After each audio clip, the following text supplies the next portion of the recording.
नमस्कार साथियों, मई 2024 में दो तिथियां ऐसी हैं जिनका सीधा प्रभाव पड़ता है बचपन पर।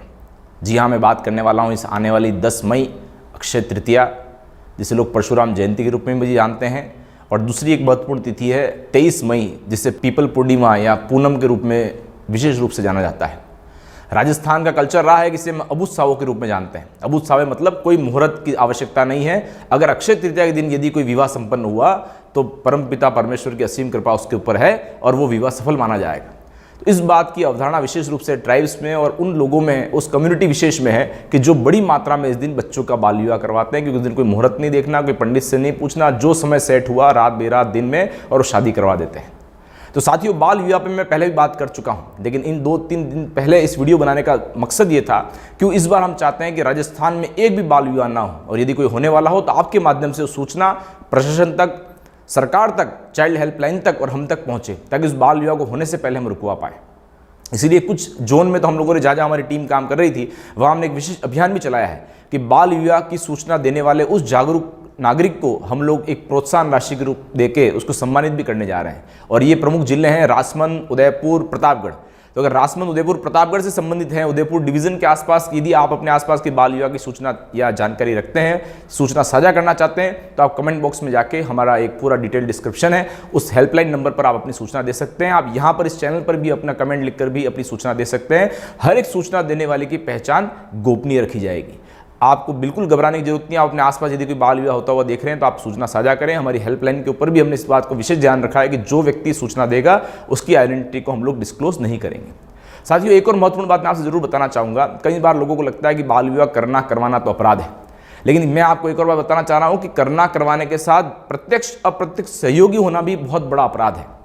जो बाल विवाह प्रतिषेध अधिनियम 2006 में आया, उसमें आप देखिए कितने सारे सेक्शन ऐसे इंट्रोड्यूस किए हैं जिसके इंट्रोड्यूस हो जाने के बाद चाहे आप मौलवी हैं, चाहे आप पंडित हैं, चाहे आप हलवाई हैं, चाहे आप कैटरिंग वाले हैं, चाहे आप फोटो खींचने वाले हैं, चाहे आप कोई भी व्यक्ति, यहाँ तक कि आप बाराती क्यों ना है जो शादी में खाना खाने गए थे, तो भी आपने बाल विवाह का सहयोग किया है। ऐसे व्यक्तियों को भी 1 साल से 3 साल तक की सजा का प्रावधान है। ये एक दंडनीय अपराध है और कई जगहों पर इसको गैर जमानती के रूप में भी देखा जाता है। तो साथियों, अगर आपको सूचना मिलती है तो आपको उसमें सम्मिलित नहीं होना है। ऐसी सूचना की हमें जरूर साझा करनी है। और 2 और महत्वपूर्ण बातें मैं आपको जरूर बताना चाहूँगा। वो दूसरी बात क्या है, कई बार हमें सूचनाएं मिलती हैं हमारी हेल्पलाइन पर, इस यूट्यूब चैनल पर भी, कि किसी बच्ची का बाल विवाह हो गया था और उस बाल विवाह के बंधन से मुक्त होना चाहती है। तो बिल्कुल इसका जवाब ऐसा नहीं उनको डाइवोर्स लेना होगा। मैं कई बार कह चुका हूं पहले भी अपने वीडियो में, लेकिन आज बाल विवाह के विशेष फोकस इस वीडियो में फिर से बताना चाहूँगा कि यदि किसी बच्ची या बच्चे का बाल विवाह हो चुका है, अगर आज वो नाबालिग है, प्लस बालिग होने के 2 साल तक कानून उन्हें अवसर देता है कि वो अपने किए हुए बाल विवाह को शून्य मतलब निरस्त करवा सकते हैं। वो बिल्कुल उसी तरीके से होगा जैसे उस बच्ची का विवाह हुआ ही नहीं था। वो तलाकशुदा नहीं कहलाएगी। आपको सिर्फ और सिर्फ अपने पारिवारिक न्यायालय में जाना है। यदि आप सक्षम हैं तो अपने वकील के माध्यम से, यदि आपको कोई फाइनेंशियल स्थिति ठीक नहीं है तो आप CWC के माध्यम से, किसी और एजेंसी के माध्यम से, किसी NGO के माध्यम से भी अपना आवेदन करवा सकते हैं। पारिवारिक न्यायालय में आपका बाल विवाह शून्य निरस्त सरकार कानून अंतर्गत किया जाता है।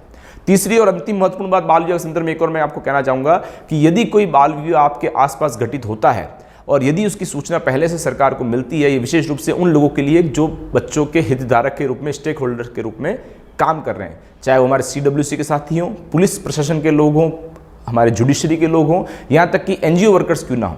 कई बार बाल विवाह की सूचना मिलने पर हम जाते हैं, पाबंद किया, छोड़ के वापस आ जाते हैं। मालूम चलता है शाम को, रात को खेतों में या किसी अन्य स्थान पर ले जाकर विवाह संपन्न हो जाता है।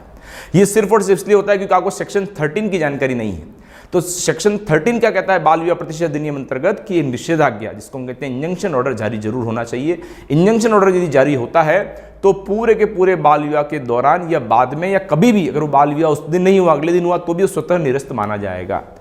मुझे खुशी है आपको बताते हुए कि हमारी इसी टीम और जन जागरूकता के चलते हमारी टीम के प्रयास से पहला इंजंक्शन ऑर्डर हम लोग लास्ट ईयर उदयपुर में जारी करवा पाए। मतलब आज़ादी के इतने सालों बाद, वर्ष 2006 में एक्ट बनने के बाद पहली बार उदयपुर का इंजंक्शन ऑर्डर जारी हुआ। तो हो सकता है इस वीडियो की सूचना के माध्यम से आप अपने जिले, अपने ब्लॉक, अपने आसपास का पहला इंजंक्शन ऑर्डर जारी करवा पाएं। इस संदर्भ में और कोई जानकारी आप चाहते हैं तो आप कमेंट बॉक्स में जरूर लिखें। मुझे आपकी सहायता करने में, उस बचपन को बचाने में बहुत अच्छा लगेगा। अगर आपने अभी भी इस चैनल को सब्सक्राइब नहीं किया तो भैया निश्चिंत आपको अभी सब्सक्राइब करना चाहिए, क्योंकि बहुत जल्दी हम बहुत सारे वीडियोस ऐसे लेकर आ रहे हैं जो चाइल्ड प्रोटेक्शन में यदि आप काम करना चाहते हैं, बच्चों के लिए काम करना चाहते हैं, तो आपके लिए बहुत हेल्पफुल रहेंगे। धन्यवाद। जय हिंद।